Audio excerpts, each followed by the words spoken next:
I learned something strange about respect that night: it returns faster than it disappears. At exactly 2:47 a.m., my phone lit up the dark bedroom like a small emergency beacon, vibrating against the wooden nightstand again and again until the glass of water beside it began to tremble. 42 missed calls.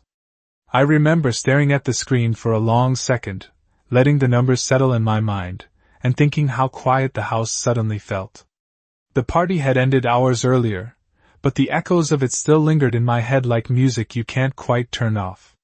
My name is Daniel Carter. I'm 45 years old, a father, a husband, and apparently the most misunderstood man at my own daughter's birthday party. Earlier that evening the Carter backyard looked like something out of a magazine. String lights hung across the fence, a rented tent stretched over the patio, and the warm Texas air carried the smell of barbecue and vanilla frosting from the cake Emily had picked out herself. 16 candles waited patiently on the table beside a stack of bright pink plates. Emily had been excited for weeks. Sweet 16 only happens once, she kept saying, and I wanted everything about that night to be perfect for her. Neighbors drifted through the gate holding gift bags and store-bought cupcakes. Parents stood in small circles near the grill talking about work and mortgage rates, while teenagers filled the yard with laughter that bounced off the wooden fence and disappeared into the summer sky. From the outside it looked like the kind of evening families remember forever. But if you've lived long enough, you learn that the moment people think they understand you is usually the moment they understand you the least. I stood near the cooler refilling cups with soda and ice, wearing my usual jeans and a simple button-down shirt that still smelled faintly like charcoal from the grill. To most of the people there, I was just Emily's quiet dad. The guy who stayed home. The guy who didn't really work. I had heard the whispers before, usually when someone thought I wasn't within earshot. Some people assumed I lived off my wife Melissa's corporate salary. Others thought I had failed at something years ago and never quite recovered. I never corrected them. Not once. Melissa moved easily through the guests like she always did, confident and polished in a navy dress that caught the light each time she laughed. She worked in corporate management downtown, and people respected that. They admired ambition. They admired titles. I watched her across the yard for a moment, while she spoke with a group of parents from Emily's school. Then Jason Brooks stepped into the center of the conversation. Jason worked at the same company as Melissa. Tall, confident, the kind of man who enjoyed holding an audience. The kind of man who believed every story needed a punchline. I remember the exact moment he raised his drink and turned toward me with a smile that looked friendly from far away. Up close, it was something else entirely. "You know," he said loudly enough for half the yard to hear, "it must be nice being Daniel Carter. Living the dream. No meetings, no deadlines, just letting your wife handle the bills." Laughter rolled through the group like a wave. Not cruel laughter exactly. Just comfortable laughter. The kind people use when they think a joke is harmless. I didn't raise my voice. I didn't react the way most people expected. I simply looked at Jason, then at my daughter standing near the cake table watching everything unfold, and I felt something settle quietly inside my chest. Because the truth about a man doesn't always arrive with anger. Sometimes it arrives with timing. And Jason Brooks had just started a countdown he didn't even know existed. Jason Brooks enjoyed the silence that followed his joke. Some men chase attention the way others chase money, and Jason had clearly discovered that embarrassing someone else was the fastest way to earn both laughter and approval. A few parents near the patio chuckled again, softer this time, like they were not entirely sure whether the moment had gone a little too far. Someone behind me muttered something about how every family has that one guy who coasts through life. I could feel the weight of their assumptions pressing into the warm evening air. The strange part was that none of it surprised me. I had heard variations of that story for years. In their version of my life, Melissa was the driven professional and I was the quiet husband who somehow drifted into a comfortable life without earning it. People love simple explanations. They make the world easier to sort into neat boxes. Emily stood by the cake table with her friends, a paper crown slightly crooked on her head, and I saw confusion flicker across her face as she looked from Jason back to me. 16 is an age where you begin to understand how adults really see each other. It was the first time she had heard someone say those things out loud. Melissa gave a small laugh, not loud enough to sound cruel, but not quiet enough to sound like a defense either. It was the polite laugh people use when they do not want to interrupt the momentum of a room. That moment told me more than any argument ever could. Jason lifted his drink again and leaned casually against the patio railing like he had just delivered the highlight of the evening. He glanced at Melissa and said, still smiling, that she must have the patience of a saint carrying the financial weight of the household, while her husband enjoyed early retirement. Another ripple of laughter spread through the crowd. The string lights above us swayed slightly in the breeze, casting moving shadows across the grass, and for a moment the whole scene felt strangely distant, like I was watching it happen from the far end of the yard instead of standing in the middle of it. I looked down at the plastic cup in my hand and slowly set it on the cooler lid. I did not feel angry. Anger is loud and messy and impossible to control. What I felt instead was clarity. The kind that arrives when a misunderstanding finally reaches its natural limit. I glanced toward Emily again and saw that she had stopped smiling entirely now. Her friends were whispering to each other, their voices low but curious. Teenagers sense tension the way animals sense storms. Jason must have noticed the shift in attention because he leaned a little closer and added one more line. Something about how it must be relaxing to spend every afternoon at home while real professionals carried the pressure of the corporate world. The group laughed again, though the sound felt thinner this time. That was when I finally spoke. My voice stayed calm, steady, the way it always did when things mattered most. I told Jason that he might want to check his email in the morning. Just one sentence. No explanation. No. Ray's voice. For a second he blinked like he did not understand the meaning of the words. Then he chuckled and lifted his glass toward me like we were sharing a private joke. Around us the music resumed and someone called Emily over to the cake. The party continued as if nothing important had happened. But inside my pocket my phone vibrated once with a message from a number that very few people in the world had access to, and the night quietly began to move in a direction no one in that backyard could possibly see coming. I slipped my phone back into my pocket and looked around the yard again, as if nothing unusual had happened. The music had picked back up from the small speaker near the patio table, and the smell of grilled burgers still drifted through the warm Texas air. Someone began lighting the candles on Emily's cake while her friends gathered around with their phones ready to record the moment. To everyone else it was just another backyard birthday party, the kind families host every weekend across the suburbs. But the message that had just arrived on my phone meant something very different. The sender's name alone would have confused most people at that party, because almost no one there knew that number existed in my contacts. I had kept it that way on purpose for a very long time. Emily stepped closer to me while her friends were distracted with the cake. Her voice was quiet, careful, like she was trying to understand something complicated without making it worse. She asked me if what Jason said was true. Teenagers ask direct questions when they feel uncertain, and I respected her for that. I placed a hand lightly on her shoulder and told her something simple. I told her that sometimes people repeat stories because those stories make sense to them, even if they are not real. She studied my face for a second like she was searching for the part of the answer I was not saying out loud. Then someone called her name, and the moment ended as quickly as it began. Emily returned to the table, and everyone started singing Happy Birthday while the candles flickered against the evening sky.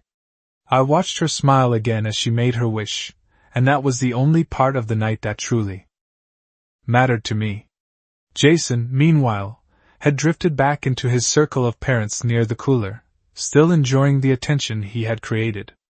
I could hear pieces of his voice over the music as he told another story about corporate deadlines and long workweeks, describing the pressure of high-level management like it was a badge of honor.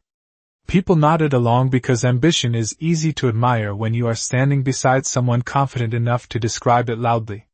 Melissa joined their conversation again, holding a glass of iced tea and smiling politely as the group continued talking about the company downtown where she worked. I noticed Jason gesture casually toward the house while he spoke, as if the yard itself were evidence supporting the story he had told earlier about our marriage. That was when my phone vibrated again inside my pocket, longer this time. I stepped a few feet away toward the side of the yard near the wooden fence where the string lights faded into shadow. When I looked at the screen, I saw 3 new messages from the same contact. The first one confirmed that the internal audit request had been received. The second one informed me that the Executive Review Board was already being notified. The third message contained a short question asking whether the investigation should begin immediately or first thing in the morning. I read the words twice before typing my answer. I told them to begin now. Then I placed the phone back in my pocket and walked calmly toward the cake table where Emily was laughing with her friends, because sometimes the most important decisions in a man's life happen quietly while everyone around him believes the night is just getting started. The night kept moving like nothing important had changed, which is how most turning points in life actually happen. People imagine dramatic music or some clear signal when everything begins to shift, but in reality it usually looks like a backyard full of teenagers laughing while parents refill paper cups and talk about work schedules. Emily finished blowing out the candles and everyone cheered as she cut the cake into uneven slices. Pink frosting smeared across the plastic knife and someone started handing out plates while the music switched to a louder song from a playlist one of the teenagers had connected to the speaker.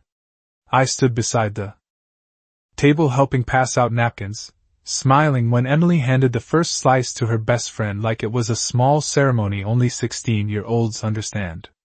Jason's voice carried across the yard again a few minutes later. He had moved closer to the grill where a small group of parents were listening while he explained something about quarterly reports and company strategy. His tone had the relaxed confidence of someone who believed the room belonged to him. Every now and then a burst of laughter came from that group, and once or twice I heard my name drift through the conversation again, followed by another quiet chuckle. It did not bother me. In fact, the more comfortable he sounded, the clearer the situation became. People rarely realize when they are standing directly inside the moment that will define them later. Melissa eventually walked over to where I was standing with Emily near the patio table. She glanced toward Jason and then back at me with the polite smile she used when guests were nearby. She asked softly if I was all right after the earlier joke, her voice carrying the careful tone of someone who wanted the evening to stay smooth. I told her the truth. I said that I was perfectly fine. The answer seemed to relieve her because she nodded and returned to the group near the grill where Jason was still talking. I watched them for a moment, while the string lights above the yard flickered gently in the breeze. Somewhere down the street a car passed slowly, its headlights briefly lighting the wooden fence before disappearing again into the dark. My phone remained quiet for almost 15 minutes after I sent the message authorizing the investigation. That silence told me the process had already started. The people handling it did not waste time with updates during the first phase. They moved quickly and spoke later. Emily leaned against the patio railing beside me while she finished her cake, brushing a bit of frosting from her hand onto a napkin. She asked if I could help her carry some of the gift boxes inside later once the party began to wind down. I told her of course. Watching her laugh with her friends again made the entire evening worth it. 16 years passes faster than most parents expect, and nights like this are small milestones you cannot repeat once they are gone. The music grew louder as more teenagers started dancing on the grass, their shadows stretching across the yard under the lights. Jason stepped away from his group for a moment and walked toward the cooler again, grabbing another drink. As he passed me, he gave a friendly grin like we were old friends sharing the same joke. He said something about how relaxed my schedule must be if I had time to host a party like this in the middle of the week. I nodded politely and wished him a good evening. He walked away satisfied with that exchange, completely unaware that somewhere several miles away a group of executives had already begun reviewing financial reports connected to his department. The night continued peacefully around us, but the quiet machinery of consequences had already started turning, and once those gears begin moving they rarely stop until the truth has caught up with everyone involved. The party slowly settled into that comfortable late evening rhythm where conversations become quieter and the music starts to feel like background noise instead of the center of attention. The teenagers had moved toward the far side of the yard where someone had started a small dance circle under the string lights. Their laughter rose and fell in waves that carried across the grass like the sound of summer itself. Parents began checking their watches and gathering their coats from the backs of patio chairs. It was the natural moment in any gathering when the energy begins to soften and the night prepares to close. I stood near the edge of the patio watching Emily open a few gifts while her closest friends sat cross-legged around her. She lifted each present carefully, smiling and thanking everyone even when the wrapping paper made it obvious what was inside before the box was fully open. A hoodie from her favorite band. A stack of notebooks decorated with bright designs. A pair of sneakers she had been talking about for months. The small details mattered to her, and seeing that excitement reminded me how different the world looks when you are 16 and still believe everything ahead of you will unfold exactly as planned. Melissa joined me beside the patio railing again, folding her arms lightly as she watched Emily with the same quiet pride that had always made her a good mother. She mentioned that the night had turned out well and that the weather could not have been more perfect. I agreed.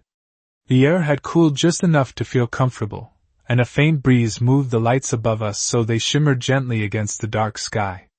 From the street the house probably looked like a postcard of suburban happiness. Jason's voice rose once more from near the cooler where the remaining adults had gathered. He was telling another story now, something about a major contract his department had secured for the company earlier that quarter.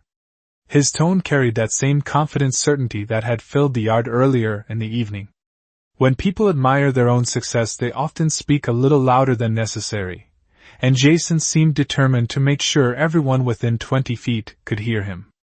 I noticed one of the other fathers nodding along as if Jason's story confirmed everything he already believed about the difference between people who succeed and people who simply drift through life.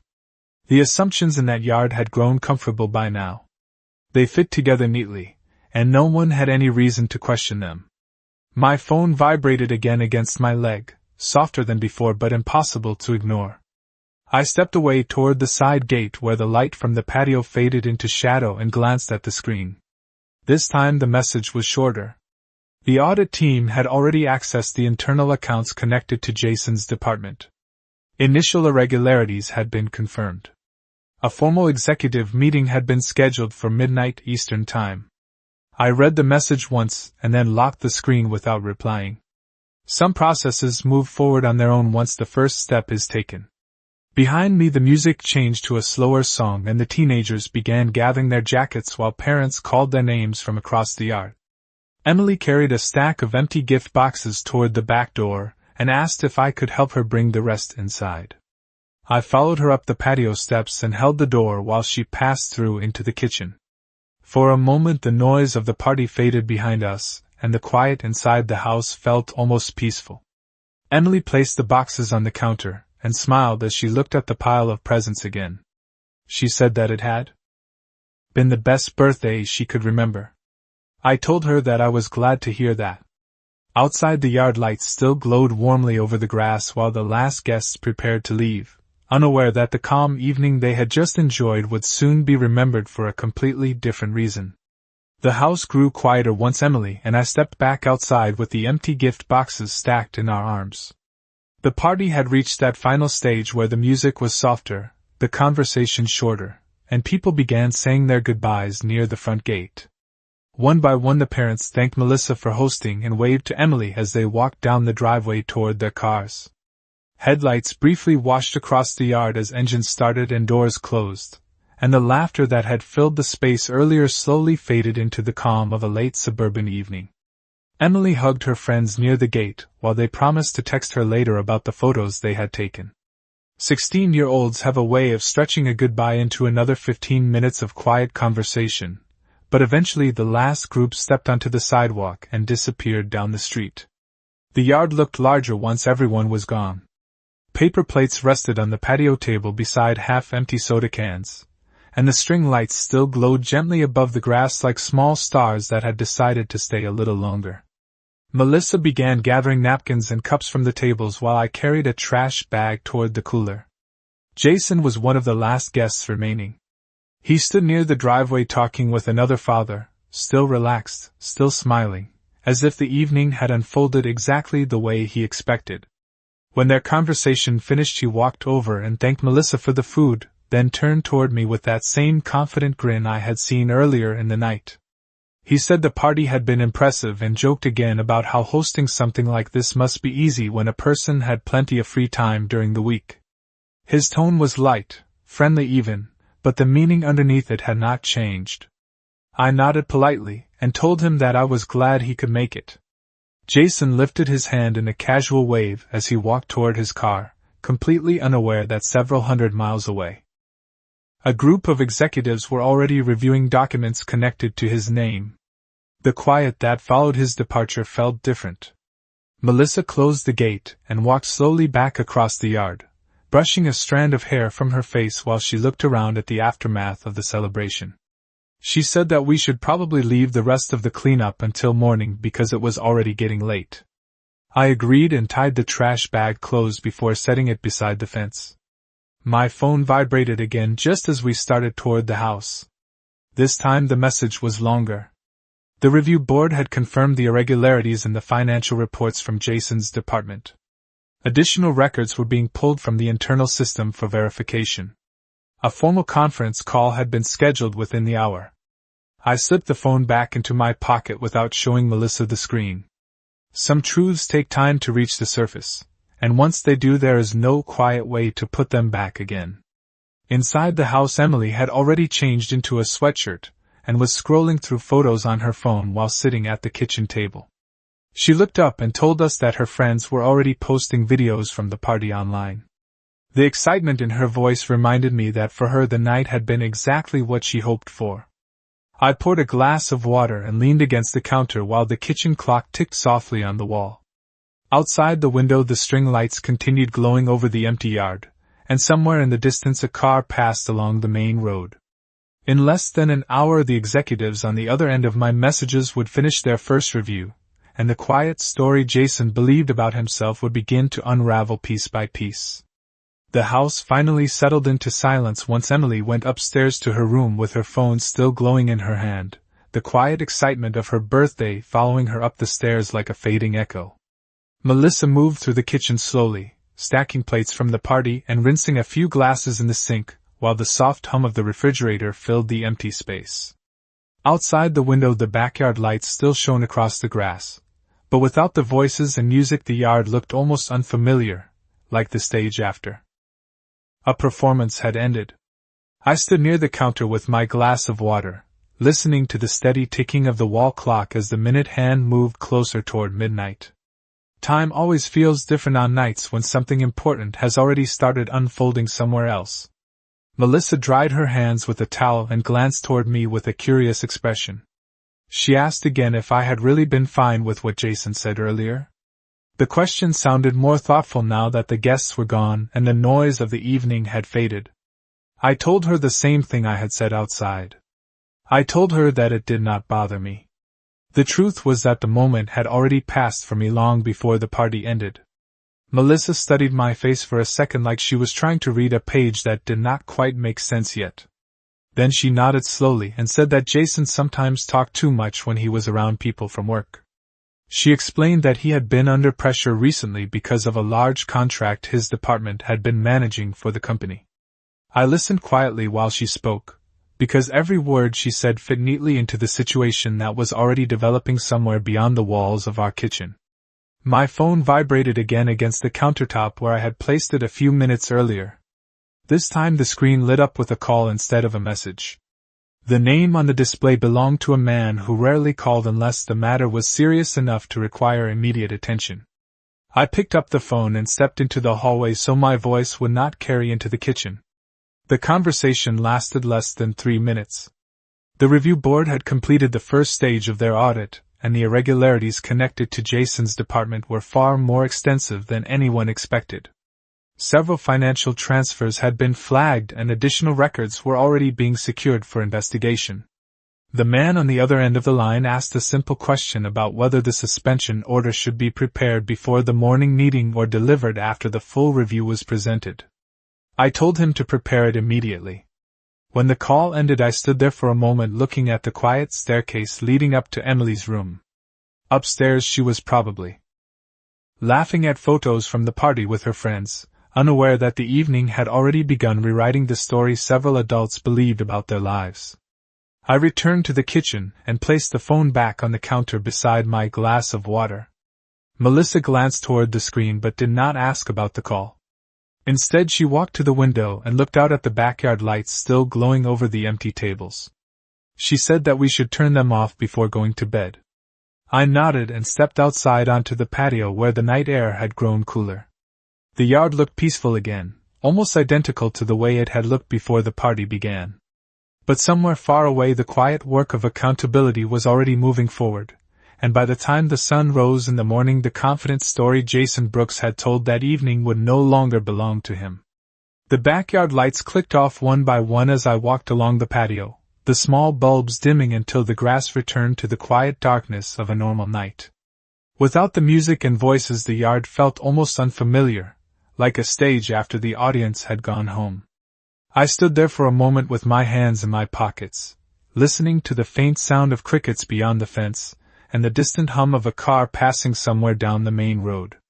Nights like this always carry a strange kind of stillness, the kind that makes you aware of how many lives are moving forward at the same time without ever crossing paths. Inside the house, Melissa finished locking the back door, while the kitchen lights spilled across the patio for a moment before she switched it off.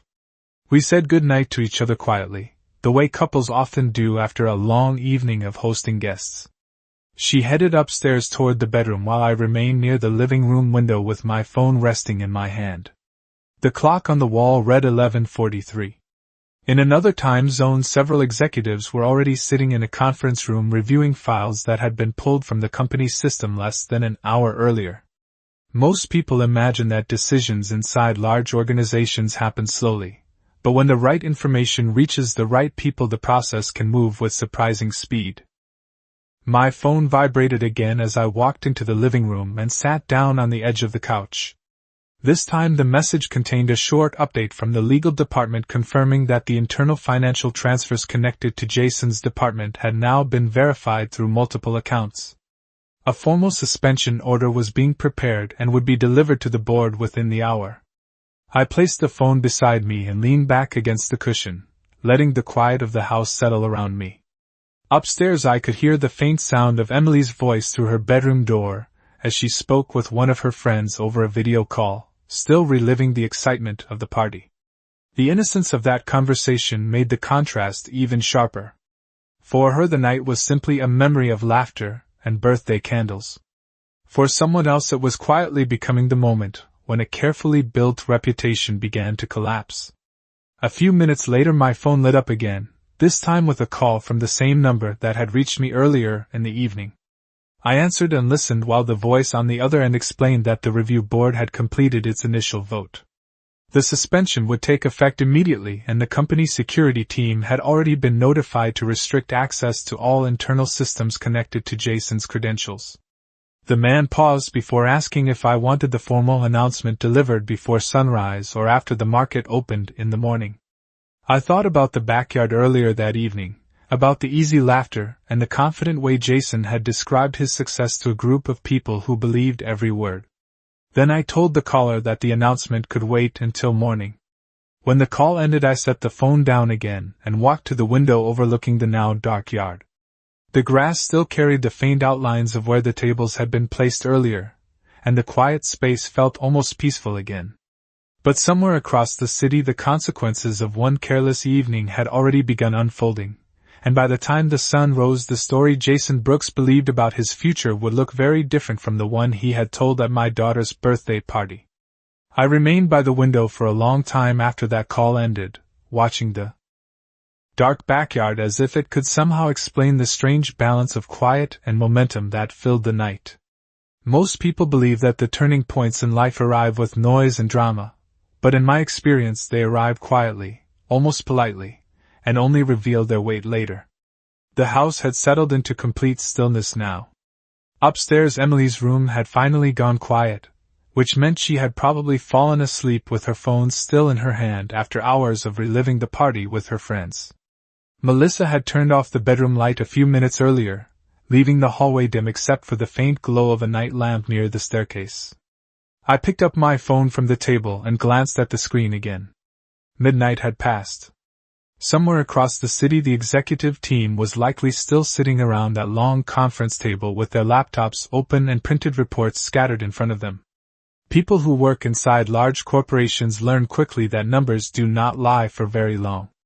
A pattern always reveals itself if someone knows where to look. My phone vibrated again, but this time it was not the same number as before. The caller identification displayed the company's switchboard. I answered and listened as a calm voice informed me that the final confirmation from the legal department had arrived. The internal transfers connected to Jason's department had now been fully verified through 3 separate financial channels. The suspension order had been approved unanimously by the board and would become active the moment the official notice was delivered. The woman on the line spoke with the careful tone of someone who understood the weight of corporate decisions. She asked if there were any additional instructions before the morning announcement was prepared. I thought about the moment earlier that evening when Jason had leaned against the cooler with that confident smile, explaining his version of success to a group of neighbors who believed every word. Then I told her that the process should continue exactly as planned. After the call ended, I placed the phone on the table and turned off the living room lamp. The darkness in the house felt calm rather than heavy. I walked upstairs quietly and paused outside Emily's room. Her door was slightly open, and through the gap I could see the faint glow of her desk lamp still on beside a pile of wrapping paper and birthday cards she had carried upstairs earlier. She slept peacefully beneath the blanket, completely unaware that the evening had already begun reshaping the lives of several adults around her. I gently pushed the door closed and continued down the hallway to the bedroom. Melissa was already asleep, her breathing slow and steady in the quiet room. I set my phone on the nightstand and lay back against the pillow, staring at the ceiling for a moment, while the events of the night settled into place.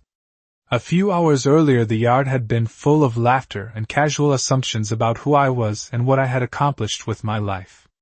By morning those assumptions would begin to unravel one piece at a time.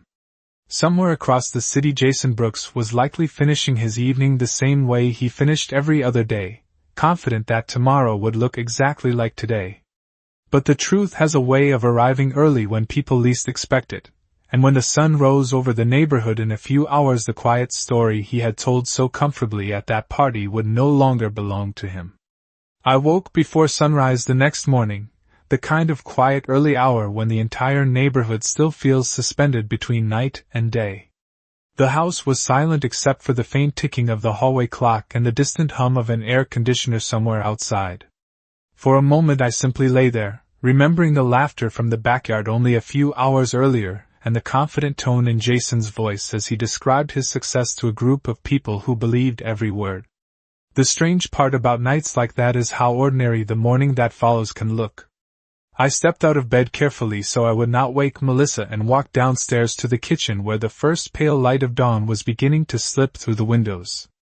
The yard outside looked exactly the same as it had the night before, except the decorations from Emily's birthday still rested quietly on the patio table. A few empty cups and folded napkins remained where we had left them, small reminders that the evening had actually happened. I poured a cup of coffee and stood by the counter, while the sunlight slowly grew brighter. Across the grass. My phone lay on the kitchen island where I had placed it before going upstairs. For several minutes it remained completely still. That silence did not surprise me. Processes like the one that had started the night before usually move quietly until the moment they reach the people whose lives they are about to change. I took a slow sip of coffee and watched a pair of birds land briefly on the fence before lifting off again into the morning air. Then the phone screen lit up. The first call came at 7:12 a.m. I glanced at the name and recognized it immediately. It was one of the senior directors from the company. I let the phone ring once before answering. His voice carried the controlled tone of someone who had just witnessed a situation unfold faster than expected. He explained that the announcement had already been delivered internally to the executive team, and that Jason Brooks had been suspended from his position pending the results of the full investigation. Access to all company systems had been revoked earlier that morning. I listened quietly while he spoke, leaning against the counter as the morning light filled the kitchen. When he finished, he asked if there were any additional instructions before the public statement was prepared. I told him there were none. The process was already moving exactly the way it needed to. When the call ended, I placed the phone back on the counter and finished my coffee. Upstairs, I heard the sound of Emily's footsteps as she woke up and moved toward the hallway bathroom, completely unaware that the quiet morning around her had already shifted the direction of several adult lives. A few seconds later, the phone vibrated again. This time it was a different number. Then another call followed immediately after. I glanced down at the screen and noticed something that made me smile slightly. The name Jason Brooks appeared there, calling for the first time since the party. I did not answer right away. Instead, I let the phone ring while the sunlight continued spreading across the backyard where the decorations from Emily's birthday still waited to be cleaned up. The story Jason had told about me the night before had sounded very certain, while everyone was standing around the cooler laughing. But certainty has a short life when the truth begins arriving. Early in the morning, I watched the phone vibrate across the kitchen counter while the sunlight continued spreading slowly across the backyard. Jason's name remained on the screen for several seconds before the call finally ended. A second later, the phone lit up again. Another call from the same number. The urgency was obvious now. People call twice in a row when something in their world has suddenly stopped making sense. I picked up the phone this time but did not speak right away. Jason's voice came through the speaker quickly, louder than necessary, the way people talk when they believe volume might help them regain control of a situation. He asked what had happened at the company that morning. He said that his access card had stopped working when he arrived at the building and that the security desk told him there had been a suspension order issued by the board. I could hear the confusion in his tone as he spoke. It was the sound of someone who had always expected the next day to look exactly like the day before. He kept talking, explaining that someone from the executive office had mentioned an internal review connected to financial transfers in his department. Then his voice slowed slightly as he remembered the last conversation we had shared. The cooler in the backyard.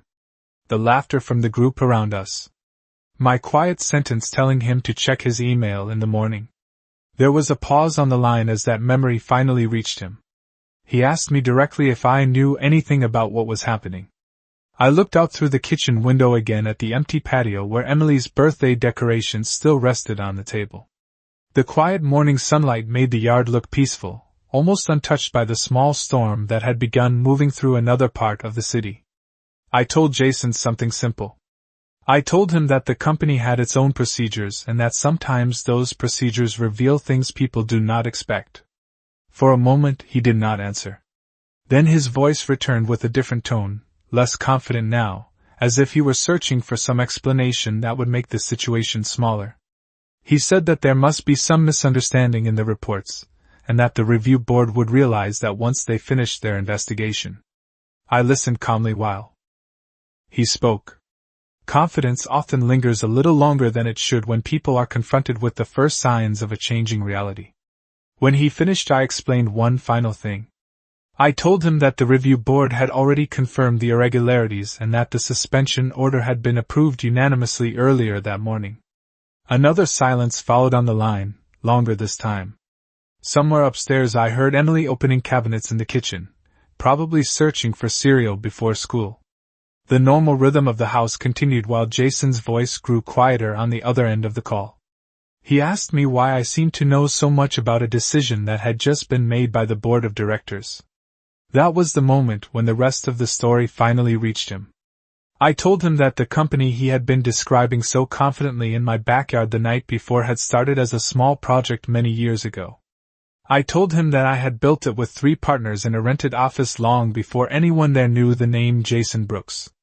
And I told him that although I had stepped away from daily operations years earlier, my signature still carried authority in every major decision the company made. The quiet that followed felt heavier than anything he had said the night before. Some truths arrive slowly, but when they finally appear they have a way of changing every conversation that comes after. The silence on the other end of the phone stretched longer than any words Jason could have chosen. Some realizations arrive slowly, like a person walking through fog and gradually recognizing the shape of a mountain in front of them. Others arrive all at once, with the quiet weight of certainty. I could hear his breathing through the speaker as he tried to place the pieces together in his mind. The backyard conversation from the night before. The internal audit that had started within minutes of that conversation ending. The suspension order delivered before most employees had even opened their morning email. All of it began to form a single picture that he had not expected to see. He finally asked a question in a much quieter voice. He asked if I had ordered the investigation. I looked out the kitchen window again while the morning sun continued climbing higher over the fence. The birthday decorations still rested on the patio table exactly where Emily had left them, bright colors from a celebration that already felt far away. I told him that the company had rules that applied to everyone who worked there, no matter how confident they felt about their position.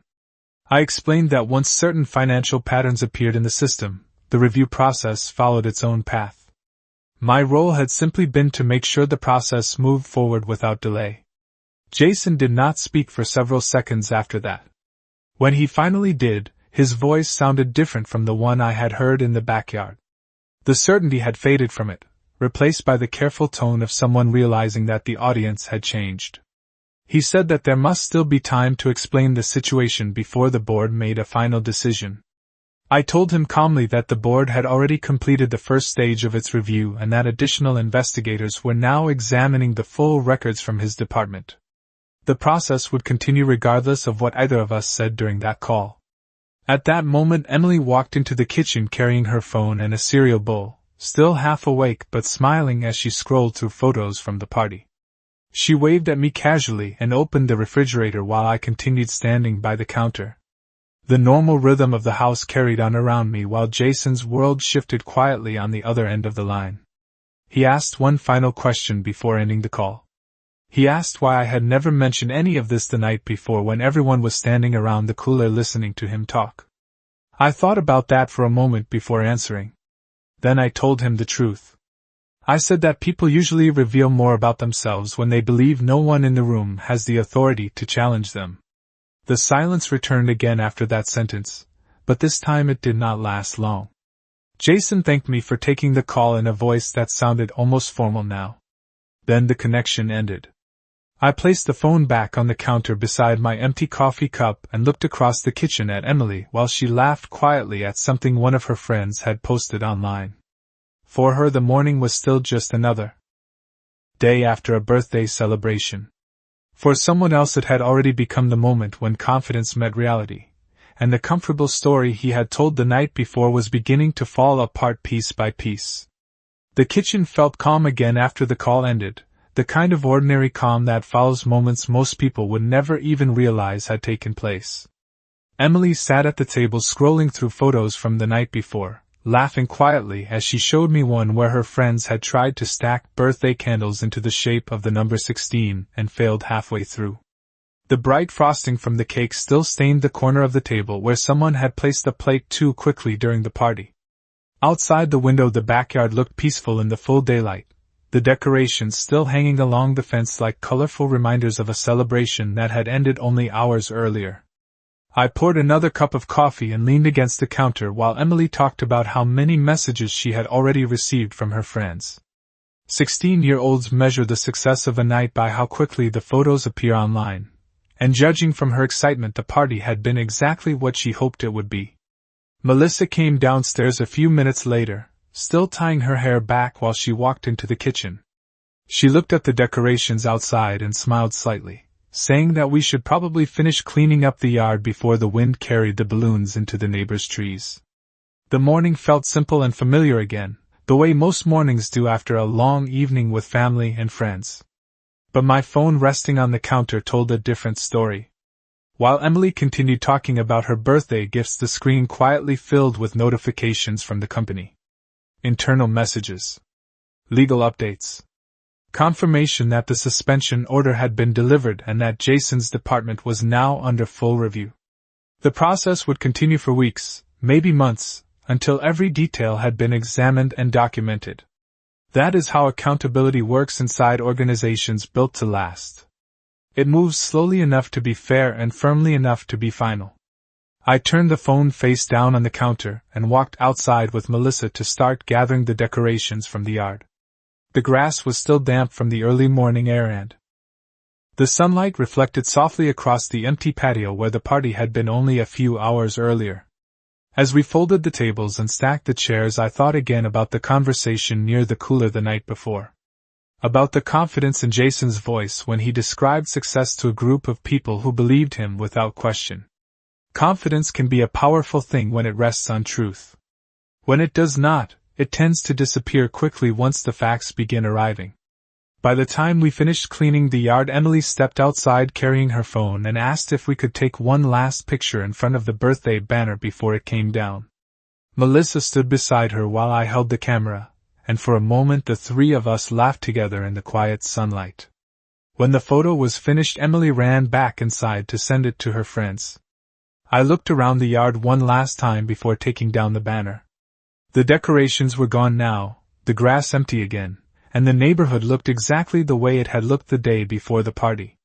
But somewhere across the city, Jason Brooks was beginning a very different morning, one where the comfortable story he had told about himself had finally met the quiet truth waiting behind it.